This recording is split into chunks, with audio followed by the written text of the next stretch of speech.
Allah pemberi. Jadi kalau kamu juga ikut-ikutan, bukan jadi orang yang senang menerima, tapi jadi orang yang senang memberi, maka Allah Subhanahu wa taala akan alirkan kepadamu rezeki-rezeki yang bahkan dari arah-arah yang tidak disangka-sangka.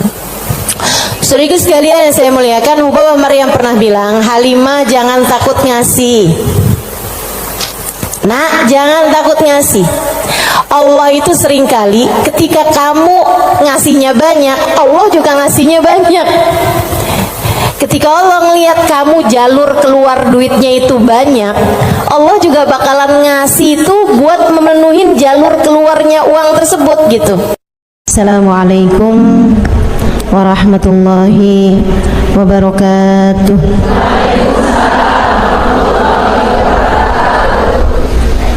Alhamdulillah, wassalatu wassalamu ala Rasulillah Muhammad ibn Abdillah wa ala alihi wa sahbihi wa man wala.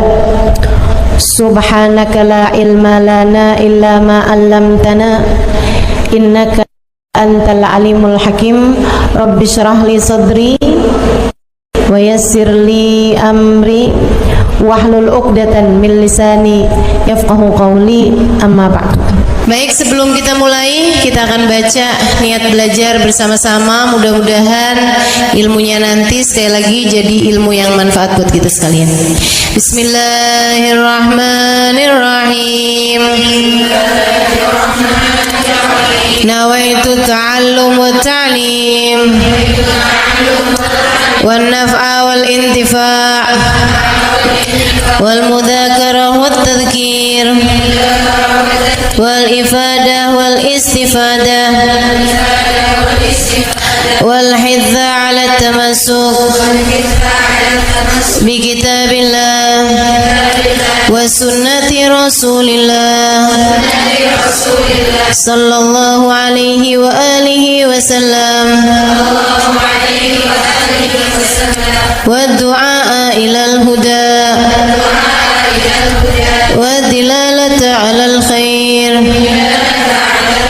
ibtigha'a mardatihi wa qurbihi wa thawabihi wa husnil khatimah ma'al lutfi wal afiyah wa salahil aqibah birahmatika ya arhamar rahimin. La hadratin Nabi Muhammad sallallahu alaihi wasallam wa alihi washabihi azwaji wa dzurriyyati wa ahli baiti wasallim wa jamil anbiya wal mursalin wal ulul ajma'in. Anna Allah yaghfir lahum wa yarhamuhum wa ya'li darajatihim fil jannah wa yanfa'una barakatihim wa asrarihim wa anwarihim wa ulumihim wa nafaatihim fid din wa dunya wal akhirah. Al-Fatihah, baca bersama-sama. A'udzu billahi minasy syaithanir rajim. Bismillahirrahmanirrahim. Alhamdulillahi rabbil alamin. Ar-Rahmanir Rahim. Maliki yaumiddin. Iyyaka na'budu wa iyyaka nasta'in. Ihdinas siratal mustaqim. Siratal ladzina an'amta 'alaihim ghairil maghdubi 'alaihim waladdallin. Amin. Taqabbalallahu minna wa minkum, taqabbal ya karim. Allah tuh mau ngasih rezeki sama orang nggak pakai ada hitung-hitungannya, gitu kan? Pokoknya itu urusan langit, udah bener-bener yang Allah bilang rizqukum fis samai wa ma tu'adun, kata Allah. Rezeki kalian sudah selesai aku atur dari langit. Rezeki kalian sudah selesai aku atur dari langit. Saudaraku sekalian yang saya muliakan, nah kalau kita kepengen gitu kan kayak rezekinya digampangin, cara dapatnya gampang, menyenangkan, itu juga sama Allah udah dikasih clue-cluenya. Salah satu cluenya adalah dengan rajin sedekah. Salah satu cluenya adalah dengan rajin memberi, bukan hanya sedekah. Sedekah itu untuk orang yang kita tahu memerlukan. Tapi kalau memberi buat siapapun, termasuk kita ngasih sama orang yang kita sayangi, ngasih hadiah, gitu ya. Buat orang tua kita mampu, tapi kita seneng aja ngasih hadiah sama mereka gitu misalnya. Kita suka ngasih kepada saudara-saudari kita, kakak adik kita, walaupun kita tahu dia mampu, tapi misalnya kita habis jalan-jalan condet, kita beliin duku, udah nggak ada ya, kita beliin salak condet kan, dulu mah masih ada tuh, ingat tuh, gitu. Saudara sekalian yang saya muliakan, itu memperbanyak rezeki, mempermudah rezeki, mempermudah jalurnya rezeki yang sudah Allah Subhanahu wa taala bagikan kepada kita, teman-teman saya sekalian. Nah, ini saya ingat ucapan Hubabah Maryam Al-Haddar, guru saya almarhumah. Beliau itu orang paling dermawan yang pernah saya kenal. Pasti ada banyak orang-orang dermawan, tapi orang paling dermawan yang saya kenal Hubabah Maryam Al-Haddar. Saudara sekalian, beliau tuh kalau bepergian bisa jadi lupa bawa uang buat belanja, lupa bawa uang buat apa, tapi nggak pernah lupa bawa uang buat sedekah. Karena memang ini orang satu senengnya ngasih luar biasa. Siapapun aja dia kasih. Anak-anak ketemu dia kasih, orang tua ketemu dia kasih. Dan dari Hubabah Maryam tuh saya juga jadi ngerti bahwa ternyata semua orang suka dikasih. Subhanallah, semua orang tuh seneng aja dikasih gitu. Walaupun dia orang mampu sekalipun gitu ya, tapi kalau dikasih tuh kok seneng aja gitu. Betul nggak? Ini yang katanya Nabi Muhammad, tahadau tahabu, saling beri hadiahlah kalian, maka kalian akan semakin saling sayang, semakin saling cinta. Makanya para ibu mesti yang besar hati buat selalu bisa ngasih sama anak-anaknya, para istri ngasih buat suaminya, begitu kan ya, saudara ngasih buat saudaranya, dan seterusnya gitu. Itu memang adalah bagian dari kita pengen cari ridha Allah SWT. Irhamukillah, dengan cara memberi tersebut itu ya, ngambil sifatnya Allah SWT. Allah tuh mu'ti, Allah pemberi. Jadi kalau kamu juga ikut-ikutan, bukan jadi orang yang senang menerima, tapi jadi orang yang senang memberi, maka Allah SWT akan alirkan kepadamu rezeki-rezeki yang bahkan dari arah-arah yang tidak disangka-sangka. Saudara sekalian yang saya muliakan, Hubabah Maryam pernah bilang, Halimah jangan takut ngasih. Nak, jangan takut ngasih. Allah itu seringkali ketika kamu ngasihnya banyak, Allah juga ngasihnya banyak. Ketika Allah ngelihat kamu jalur keluar duitnya itu banyak, Allah juga bakalan ngasih itu buat memenuhi jalur keluarnya uang tersebut gitu. Kata Bapak kayak begitu, jangan takut buat ngasih. Nah, jangan takut buat ngasih. Subhanallah, itu sering saya inget-ingetin tuh, jangan takut buat ngasih, jangan takut buat ngasih. Kadang-kadang tuh orang punya banyak aja, kalau mau keluarin duit tuh kayak disuruh keluarin separuh nyawa gitu, penuh perhitungan ya. Makanya ada satu cerita, salah satu dari habaib teriak-teriak manggil anaknya. Misalnya anaknya namanya siapa? Husin misalnya. Sen, anaknya sebelah saya yang namanya Husin.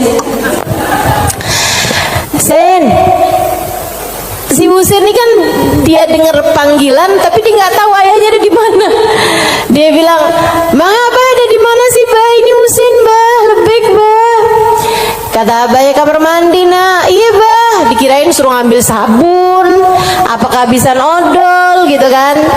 Sen, tolong ambilin duit Abah, Nak. Ada di gesper Abah warna hijau. Iya sih. Habaib-habaib kita suka punya gesper warna hijau. Gesernya habaib tuh ya. Jadi gespernya dipakai bukan buat celana panjang, tapi buat sarung. Ada yang tahu nggak? Anak-anak zaman sekarang nggak pada tahu nih, nggak seru lah.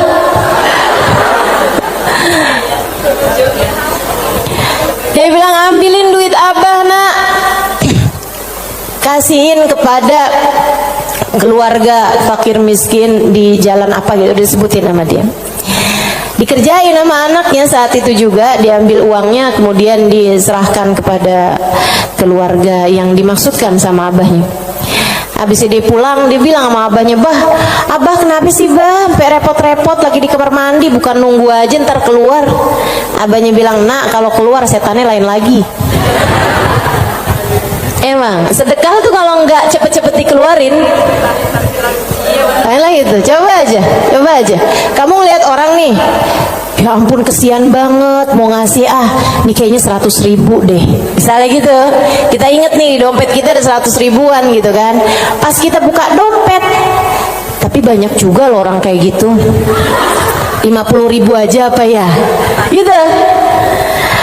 Kelihatan ada duit yang hijau 20 ribuan, terakhir keluarnya berapa? 5.000. Ada yang pernah begitu? Mana orangnya? Saya. Urusan sedekah luar biasa. Kalau nggak cepet-cepet dikerjain, luar biasa setannya teman-teman sekalian. Makanya mudah-mudahan Allah SWT selamatkan kita dari segala sifat pelit-pelit ini nih. Baik itu yang namanya syuh ini udah pelit yang banget pelitnya, ataupun bakhil orangnya ya. Kalau yang tadi atas syuh orangnya namanya syahih. Kalau yang kedua nih bakhil, yaitu orang yang pelit sama apa yang dia punya, ama yang jadi miliknya dia mau ngeluarinnya tuh penuh dengan perhitungan. Dan gayahnya, puncaknya orang pelit yang kayak beginian nih, puncaknya pelit adalah dia sampai berusaha untuk bisa yang wajib-wajib pun jadi nggak wajib. Gimana caranya gitu?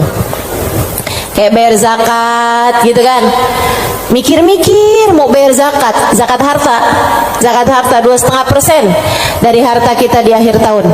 Itu kan kalau mau dicari-cariin jalannya biar nggak keluar zakat, bisa teman-teman, bisa. Terutama nih orang-orang kayak saya nih, belajar fikih kelamaan, belajar fikihnya lama, saya tahu persis cara mengelabui hukum Islam. Tetapi teman-teman saudara sekalian, ilmu ini walaupun saya mengetahuinya, saya tidak akan mengamalkannya buat diri saya pun juga buat orang lain. Kenapa gitu? Kamu sedang mengelabui siapa? Bukankah Allah Maha tahu segalanya? Kamu mau nih gimana caranya biar duit saya nih nggak saya zakatin? Oh, kamu begini, misalnya gitu ya. Sekedar dirubah bentuk duitnya itu, jadi tanah, jadi rumah, kan zakatnya setahun lagi. Bisa aja kayak begitu. Akan tetapi teman-teman saudara sekalian, sekali lagi ini pengelabuhan urusan dunia. Tapi kalau urusan di hadapan Allah Subhanahu wa taala, Allah tahu segalanya. Allah paham niatmu, mau deket haul, mau deket waktunya wajib mengeluarkan zakat, kamu beli tanah biar duit kamu berubah jadi tanah untuk menghindarkan kewajiban zakat. Allah paham betul urusan apa yang ada di dalam hatimu itu. Jadi janganlah sok-sokan cari-cari. Mungkin ada pendapat lain yang bikin ini jadi nggak wajib, misalnya gitu kan. Ada aja, bisa aja teman-teman saudara sekalian. Orang yang belajar fikih bertahun-tahun itu akan ngerti caranya hal-hal yang seperti itu. Tapi tentu saja kita tidak akan mengamalkannya, sebab yang kita cari bukanlah pandangan manusia, yang kita cari bukanlah hukum dunia, akan tetapi yang kita cari adalah yang di sisi Allah Subhanahu wa ta'ala. Saya jadi ingat sama Syaiban. Ini yang dianggap sama Imam Syafi'i sebagai salah satu guru-gurunya Imam Syafi'i. Imam Syafi'i satu hari ditanya sama muridnya Imam Ahmad bin Hanbal, siapa aja guru-gurumu tuan? Sebutin sama Imam Syafi'i, fulan bin fulan, fulan bin fulan, fulan bin fulan. Kata Imam Syafi'i, Syaiban Ar-Ra'i. Siapa? Syaiban Ar-Ra'i. Kok saya nggak pernah dengar ya yang satu ini? Imam Syafi'i itu orang pinter, saudaraku sekalian, sangat pinter. Nih saya ceritain kecerdasan, kepandaian Imam Syafi'i. Imam Syafi'i itu kalau mau ngafal halaman 276, 277-nya ditutup dulu. Kenapa gitu? Karena kalau saya kelihatan suka ikutan masuk juga. Kecerdasan jenis apa itu coba? Ini kayaknya udah tingkat langit ke-7 nih cerdasnya nih. Itu bisa-bisanya gitu. Saya kalau mau ngafalin halaman misalnya 276, saya baca berulang-ulang, itu pun juga masih belum apal-apal gitu kan. Besokannya lagi saya ulang lagi, besokannya lagi saya ulang lagi juga gitu. Karena kalau nggak diulang-ulang ntar kayak suka gampang lupa sih. Saudaraku sekalian yang saya muliakan, ini buat ibu-ibu sih kayaknya nggak relate deh. Kita nih kadang-kadang baca surat Al-Kafirun aja bu, ujungnya nggak ke bawah-bawah. Bismillahirrahmanirrahim. Qul ya ayyuhal kafirun la a'budu ma ta'budun wa la antum a'biduna ma a'bud wa la ana a'budu ma abattum wa la antum a'biduna ma a'bud wa la ana a'budu ma abattum wa la antum. Mana dia nih ujungnya nggak kena-kena. Imam Syafi'i hafal Quran di usia 7 tahun seperti kita hafal surat Al-Fatihah sekarang. Kita hafal surat Al-Fatihah kan nggak kebalik-balik tuh. Apal aja biar sambil goreng, sambil apa aja yang namanya Fatihah mah nggak pernah keliru ya bu ya. Nah itu Imam Syafi'i hafal Al-Quran 30 juz kayak kita hafal surat Al-Fatihah sekarang. Itu disampaikan oleh guru kami Sayyidil Habib Umar bin Hafid. Teman-teman sekalian, gimana enggak tuh Imam Syafi'i itu belajarnya kayak gitu tuh modelannya tuh. Dulu Imam Syafi'i itu orang sangat nggak punya teman-teman. Imam Syafi'i itu duduk di majelisnya Imam Malik. Itu beliau pertama hadir duduknya di luar aja, nggak dicatat, dengerin aja. Karena nggak istilah katanya nggak ikutan bayar sekolahnya, jadi dia di luar gitu kan. Satu waktu habis selesai murid-murid pada keluar, gurunya nih ngeliatin si anak ini dipanggil sama gurunya gitu. Terus tanyain, belum Imam Malik ini ya, gurunya yang masih awal, masih dasar. Tanyain gitu, "Nak, tadi apa yang saya terangkan?" Dia bisa ngulangin semua yang diterangin sama gurunya 100%. Habis itu gurunya bilang, "Nak, kenapa kamu nggak duduk di kelas saya?" Dia bilang, "Karena saya nggak ikutan bayaran." "Nggak apa-apa, duduklah nak di kelas saya akan berbangga dengan kamu bisa duduk di kelas saya." Dah tuh Imam Syafi'i. Kalau mau ngafalin halaman sebelah, halaman yang sesudahnya tuh ditutup dulu sama beliau, karena gampang banget masuk, asal kelihatan kelebetan udah langsung masuk. Kecerdasan yang luar biasa teman-teman saudaraku sekalian yang saya muliakan. Nah ini satu waktu ditanya sama muridnya Imam Ahmad bin Hambal, "Guru-gurumu siapa aja tuan?" Sampein si ini. Kenal, rata-rata Imam Ahmad bin Hambal kenal, mereka adalah ulama-ulama pada masa tersebut gitu, yang disebut sama Imam Syafi'i, Syaiban Ar-Ra'i. Baru nggak kenal. Siapa tuh Syaiban Ar-Ra'i? Ra'i dia bilang, kata Imam Syafi'i, tukang gembala kambing. Penasaran, pengen dong kenal. Oh iya, nanti saya akan ajak kamu. Satu hari diajak nih sama Imam Syafi'i, Imam Ahmad bin Hambal diajakin pergi ke tempatnya Syaiban Ar-Ra'i. Di mana diajakinnya? Di tempat gembalaan kambing. Sambilan tuh kambing digembala, Syaiban sholat. Kambingnya semua makan rumput, dianya sholat. Habis saya sholat, di Imam Syafi'i sama Imam Ahmad bin Hambal duduk di situ. Assalamualaikum warahmatullahi wabarakatuh ya Syaiban. Waalaikumsalam warahmatullahi wabarakatuh.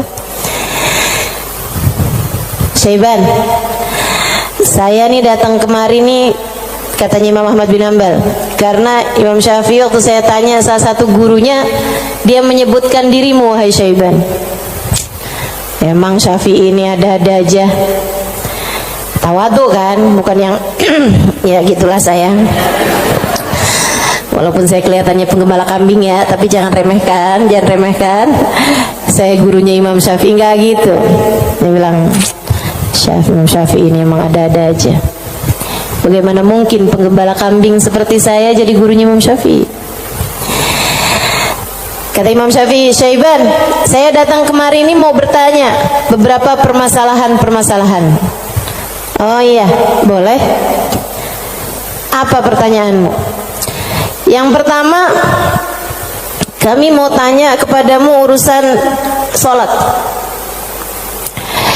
Kalau kamu nih ngerjain sholat, terus kamu lupa, Syaiban, ini udah 2 rakaat apa baru 1 rakaat ya? Apa yang harus kamu lakukan, wahai Syaiban? Syaiban jawab, ala madhabina au ala madhabikum. Sesuai madhab kalian atau sesuai madhab saya? Oh, Syaiban punya madhab. Maaf, Syaiban punya madhab. Katanya Imam Syafi'i, memang ada 2 madhab nih dalam masalah ini? Iya, tentu saja. Madhab kalian selalu berbeda dengan madhab saya. Oh, boleh kami tahu kalau sesuai dengan madhab kami gimana, Syaiban? Kalau madhab kalian, kalau lupa berapa rakaat sholat, ngambil rakaat yang sedikit, kemudian sesudahnya sujud sahwi. Iya benar, kata Imam Syafi'i, benar. Begitu memang yang disampaikan oleh baginda kita Nabi besar Muhammad sallallahu alaihi wasallam. Kalau madhab kalian gimana, Syaiban? Kata Syaiban, kalau madhab kami, madhab ahli tasawuf, madhab hamba-hamba dekat dengan Allah Subhanahu wa ta'ala, madhabnya para wali lah boleh dibilang. Dia bilang, kalau kami sholat menghadap Allah tapi kami sampai lupa berapa rakaat kami menghadap kepadanya, artinya kan pikirannya kemana-mana. Dia adalah orang yang sudah kurang ajar kepada Allah. Dia harus dihukum dengan puasa setahun dan qiyamul lail setahun. Itu hukuman buat orang, itu pelajaran buat orang yang bisa sampai lupa ngadep sama Allah Subhanahu wa ta'ala. Ada yang mau ikutan madhabnya Syaiban?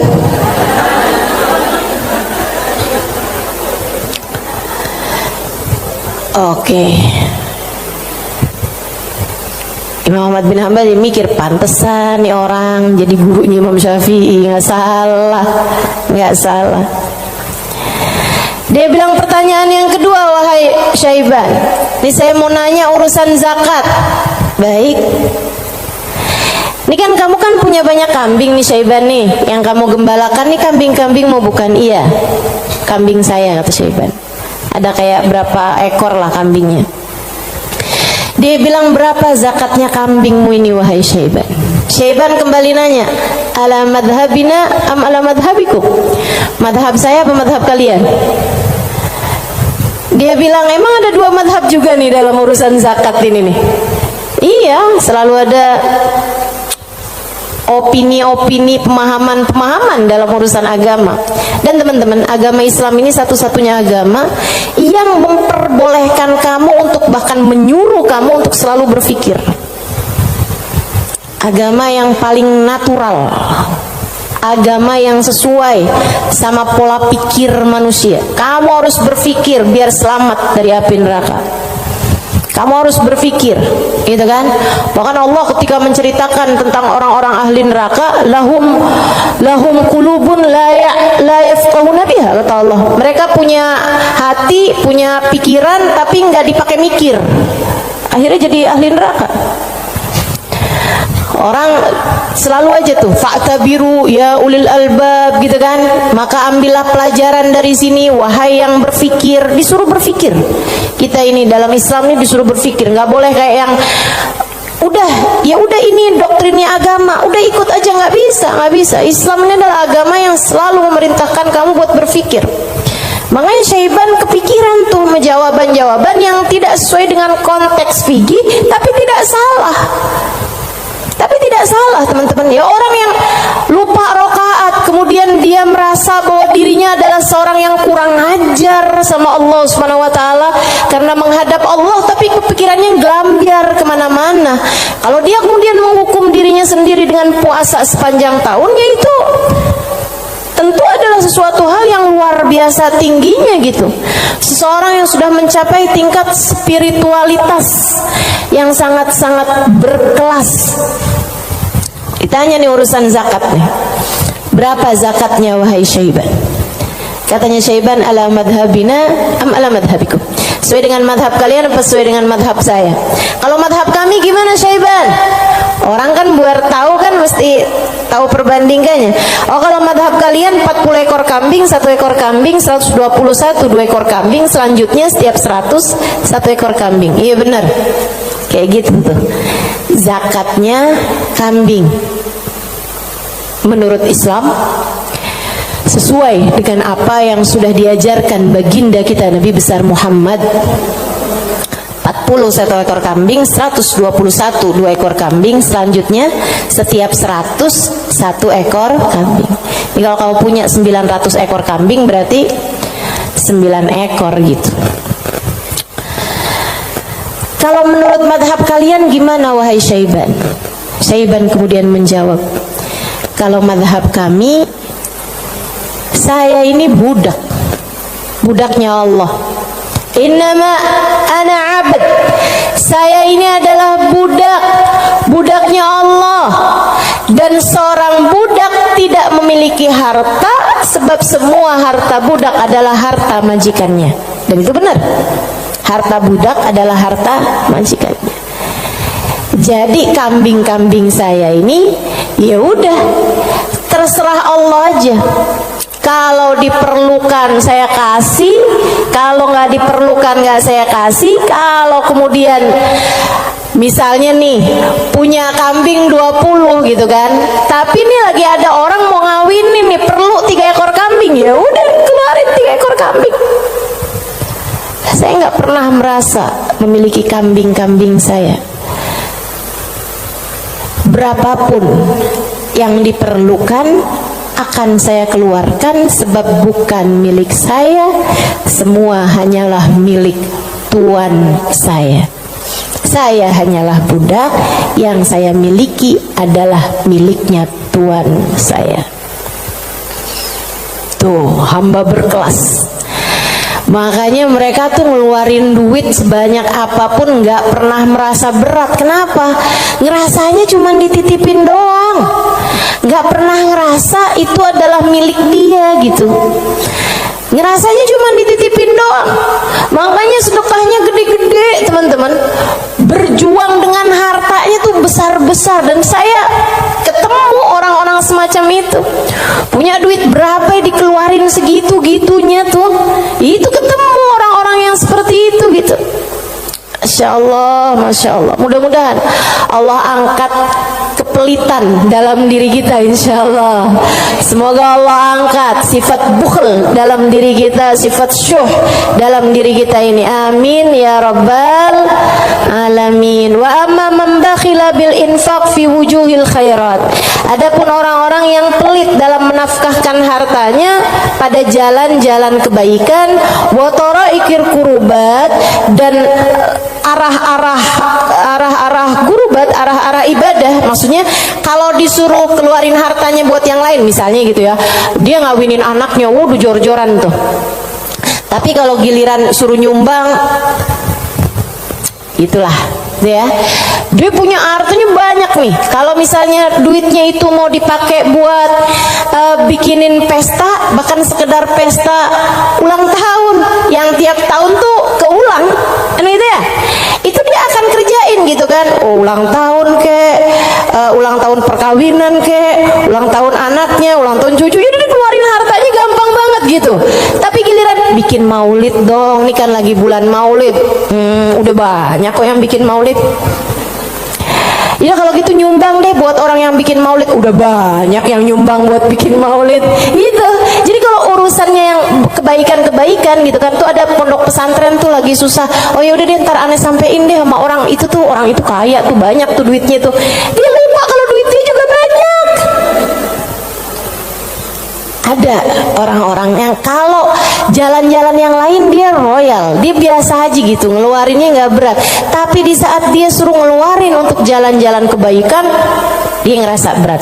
Yang kayak begini, ma'at tamakkun min dzalik, padahal dia mampu untuk melakukan itu, fahaluhu ahwan min halil ladzi qabla, keadaan dia masih lebih mending daripada keadaan orang-orang yang di atasnya, yang syuh atau yang syahih atau yang bakhil tuh ya. Yang atasnya itu sampai dengan yang wajib-wajib aja dia nggak mau keluarin. Kalau yang ini, yang wajib sih dia keluarin sih, yang wajib dia keluarin. Cuman kalau yang sunnah-sunnah gitu, kayak nyumbang-nyumbang, ngasih-ngasih sama orang, gitu-gitu dia, tar dulu deh, duit saya juga nggak segitu banyaknya, gitu kan. Ada orang nih susah-susah nih, terus dia bilang gitu, emang beneran susah, anak-anak yatim gitu kan, korban bencana alam atau apa gitu, emang beneran susah. Itu juga mau ngeluarinnya kayak yang berat banget gitu. Yang kayak beginian gimana nih? Ahwan minal ladzi qabla, mendingan sih daripada yang sebelumnya. Sebutnya apa? Wa yusamma bakhilan aidan, disebut juga orang bakhil juga. Lianna qad adharal mal wa laqiba fi imsaki, karena dia mendahulukan harta untuk dirinya sendiri dan dia senang buat pegangin hartanya. Wa bakhila bi badlihi fi ma huwa arfa' lahu wa anfa' inda rabbih min ad-darajatil ula wal khairatil baqiyah fid daril akhirah. Karena dia itu kan bakhilnya itu menyelahkan sesuatu yang dia rasa lebih bermanfaat.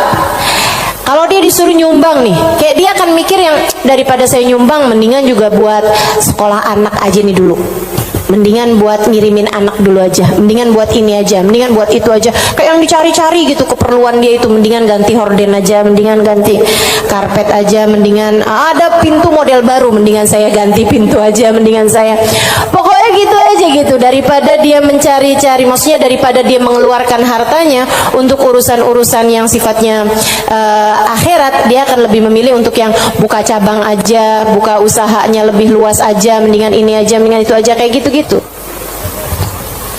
Atau bahkan mendingan buat kawin lagi aja.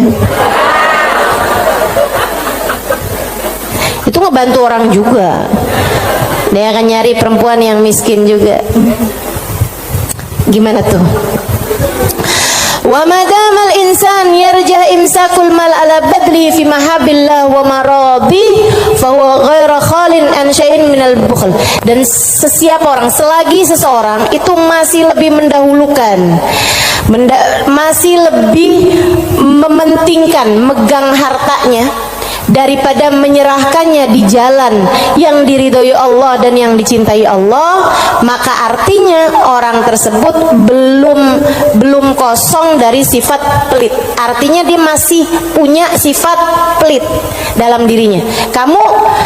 Uang kamu nih antara kamu serahkan buat beli sesuatu duniawi, sama kamu serahkan buat kepentingan akhirat, kamu ringanan mana?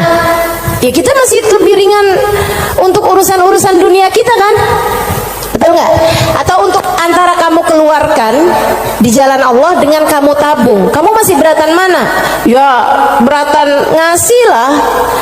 Kalau buat nabung kan ya buat diri kita sendiri, itu investasi masa depan, harus kita pikirkan juga kan. Nah itu berarti kata Imam Ghazali, Imamul Haddad, Imamul Haddad yang bilang ya, bukan saya ya, berarti dia ya memang masih pelit juga. Kamu masih pelit selagi antara uang kamu pakai buat tabungan sama uang kamu serahkan untuk jalan-jalan kebaikan, kamu masih memilih untuk nabung. Berarti ini kayaknya kita semua masih pelit lah ya.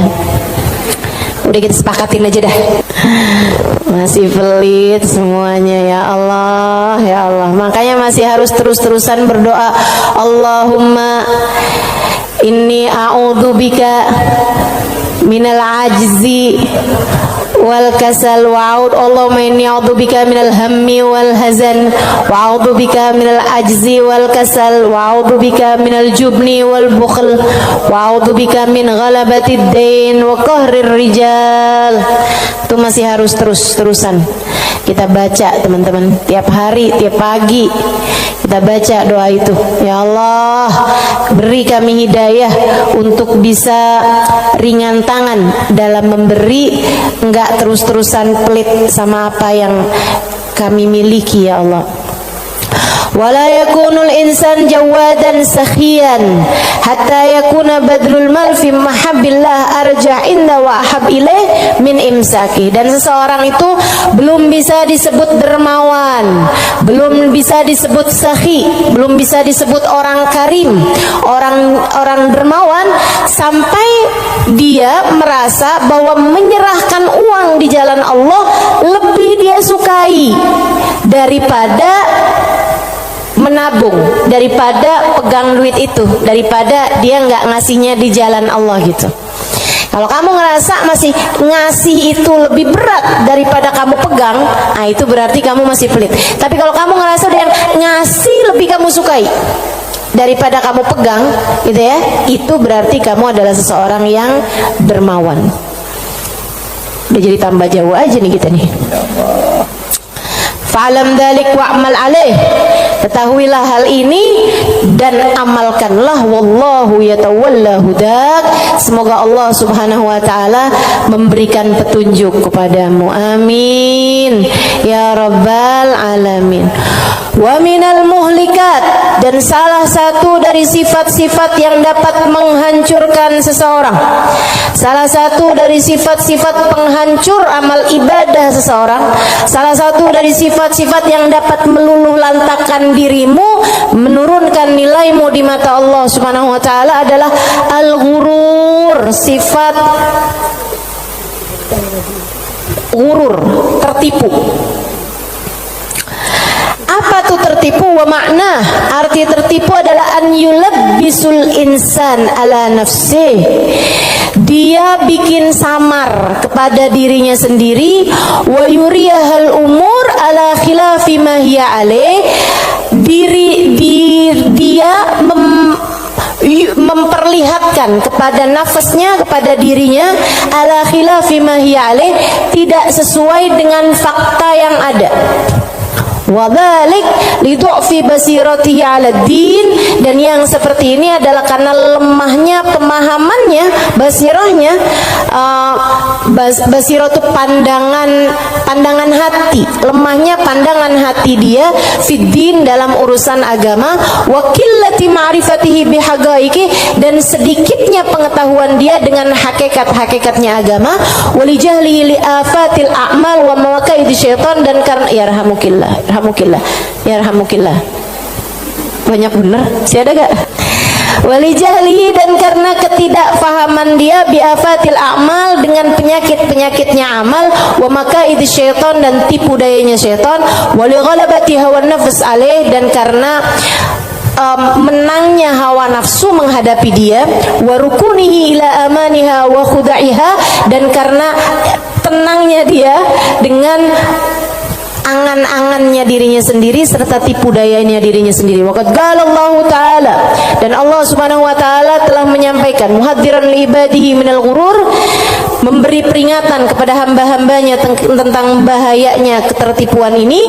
Kata Allah Subhanahu wa taala, ya ayyuhan nas inna wa'dallahi haq, wahai sekalian manusia, sesungguhnya janji Allah itu benar.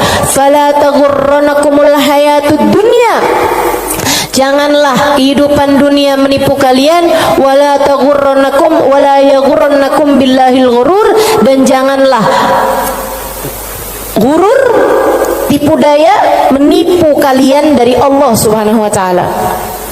Wa qala ta'ala fi wasfi ba'dil mughtarrin, dan Allah Subhanahu wa taala telah mensifati sifatnya orang-orang yang tertipu dengan firman Allah Subhanahu wa taala dalam akhir surat Al-Kahfi, alladzina dhalla sa'yuhum fil hayatid dunya wa hum yahsabuna annahum yuhsinuna sun'a. Mereka adalah orang-orang yang sesat jalan mereka di dunia, akan tetapi mereka menyangka bahwasanya mereka telah berbuat banyak kebaikan-kebaikan dunia.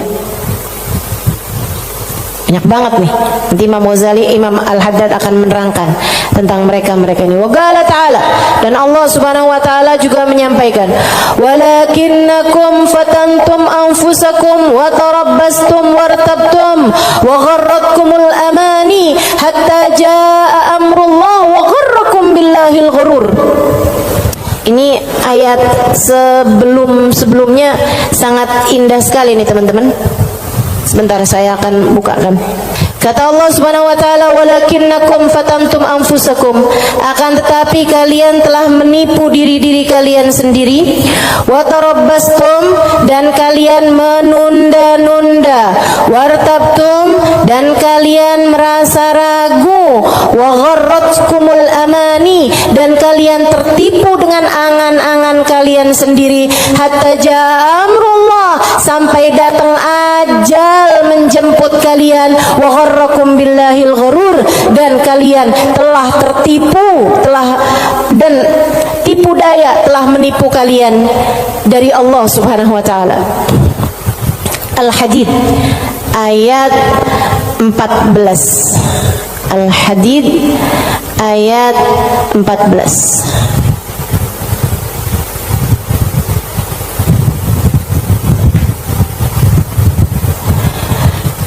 Al-Hadid ayat 14. Nih. Ini serem sih. Saya mau baca ayat ini nih, pas baca Quran pas nyampe ayat-ayat ini. Ya Allah, ngerinya. Saya bacain ya.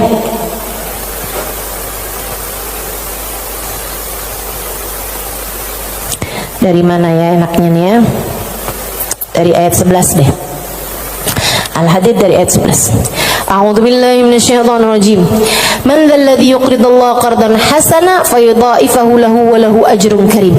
Kata Allah, siapa di antara kalian yang mau menghutangi Allah? Ini Allah nih dari taunya orang-orang tuh ama hartanya tuh medit banget, pelit banget, sampai Allah bilang, kamu di saat sedekah kamu nggak lagi ngasih buat orang, kamu lagi ngasih hutangan kepadaku, kata Allah. Kamu lagi ngasih tuh, kamu lagi ngasih hutang sama aku, kata Allah. Man dzalladzi yuqridullaha qardan hasana, siapa yang menghutangi Allah dengan hutangan yang bagus. Hutangan yang bagus tuh ada orang miskin dikasih, ya, ada orang yang kepengen sekolah nggak mampu sekolah, kamu sekolahkan. Ada janda-janda yang kepengen usaha nggak punya modal, kamu modalin, gitu kan. Ada orang tua-tua yang emang udah nggak bisa lagi usaha, kamu berikan nafkah bulanan kepada mereka gitu. Ada yang lagi ngebangun misalnya pondok pesantren atau masjid yang memang tidak akan kembali berupa keuangan ya, maksudnya secara langsung gitu kan. Nah itu semuanya disebut sebagai jalan-jalan kebaikan. Allah menyebutnya sebagai qardhan hasana, hutangan kepada Allah. Kenapa Allah bahasanya sampai pakai utang? Dan yang hutang itu Allah, kayak Allah tuh lagi yang tenang, utang, aku akan bayar. Dan aku kalau bayar nggak main-main, aku lipat gandakan minimal 10 kali lipat. Dan teman-teman, saya sih nggak tertarik sama urusan 10 kali lipat. Kamu sedekah balik 10 kali lipat, saya nggak terlalu tertarik sama itu. Saya tertarik sama sesuatu yang kita nggak bisa beli pakai uang, yang kita nggak bisa beli pakai uang. Itu yang lebih membuat saya tertarik ketika bersedekah. Maksudnya gini nih, kalau misalnya kayak kalau kamu ngasih 100.000, Allah bakal gantikan dengan 1 juta, 10 kali lipat kan. Saya nggak terlalu tertarik sama yang begituan. Saya lebih tertarik kalau kamu kasih 100.000, Allah akan berikan kepadamu Halimah sesuatu hal yang bahkan kamu nggak bisa belinya dengan uang. Dan itu nyata teman-teman. Kamu nggak bisa beli kesolehan anakmu. Mau beli di mana? Mau beli di mana? Kamu mau pergi cari apapun, kamu nggak bisa beli kesolehan anakmu. Kayak apa rasanya kamu bangun di waktu malam, terus kamu lihat, kok kamar anak saya nih lampunya masih nggak gelap semuanya ya. Biasanya kalau tidur dia gelap semua. Kamu buka pelan-pelan kamar anakmu, karena memang kamu udah bilang sama anakmu untuk kalau tidur jangan dikunci misalnya gitu. Kamu buka kamar anakmu dan di sanalah kamu lihat di jam 2 malam, jam 3 malam dia sedang bersimpuh di atas sejadahnya. Kamu bisa beli di mana hal kayak begituan? Saudariku sekalian yang saya muliakan, kamu punya anak-anak hatinya baik-baik, bahkan kamu punya suami hatinya menyayangi kamu dengan tulus, bisa beli di mana? Kamu memutuskan untuk pakai skincare, pasang filler, kamu udah sulam alis, sulam bibir, kamu bahkan mungkin oplas, nambahin tingginya hidung, belum tentu bikin hati suamimu sayang padamu, betul? Beli di mana tuh rasa sayangnya suami kepada seorang istri? Belinya sama Allah Subhanahu wa ta'ala, sebab Allah yang menggerak-gerakkan hati manusia. Saudaraku sekalian yang saya muliakan, Allah tuh kalau kamu kasih hutangan sama Allah Subhanahu wa ta'ala, kamu sedekahkan hartamu di jalan Allah Subhanahu wa ta'ala, Allah bisa bayar kamu dengan hal-hal yang gak bisa kamu beli pakai uang. Keberkahan kehidupan, kesolehan hati anak-anak, rasa sayang, rasa cinta di hati suamimu kepadamu, hati yang damai, kehidupan yang tenang, hati yang bahagia dalam taat pada Allah Subhanahu wa ta'ala. Bahkan hidayah, inayah, taufik dalam dirimu, teman-teman saudaraku sekalian. Gimana caranya mau beli? Kamu bisa bangun di waktu malam, kemudian 2 rakaat, 4 rakaat, 6 rakaat, kamu mengerjakan ibadah pada Allah. Kemudian kamu beristighfar, kemudian kamu berdoa, kemudian kamu menyebut-nyebut namanya. Kenikmatan yang kayak begituan kamu gak bisa beli pakai uang. Itu hidayah dari Allah Subhanahu wa ta'ala. Suamimu gak mau sholat kecuali dengan berjamaah, itu hidayah dari Allah Subhanahu wa ta'ala. Yang beginian nih hidayah-hidayah menuju kepada surga Allah Subhanahu wa ta'ala, hati lapang, hidup bahagia, hati tenang, gak bisa dibayar pakai uang. Gak bisa dibayar pakai uang. Dibayarnya pakai apa? Yang bisa mengerjakan adalah Allah, maka hutangi Allah. Allah bisa membayarnya dengan itu semua. Karenanya saya sampaikan teman-teman, saya nggak tertarik sama yang kalau kamu sedekah balik 10 kali lipat. Kalau kamu keluarin, kamu jual motor, kamu kasih sedekah, kamu dapat Avanza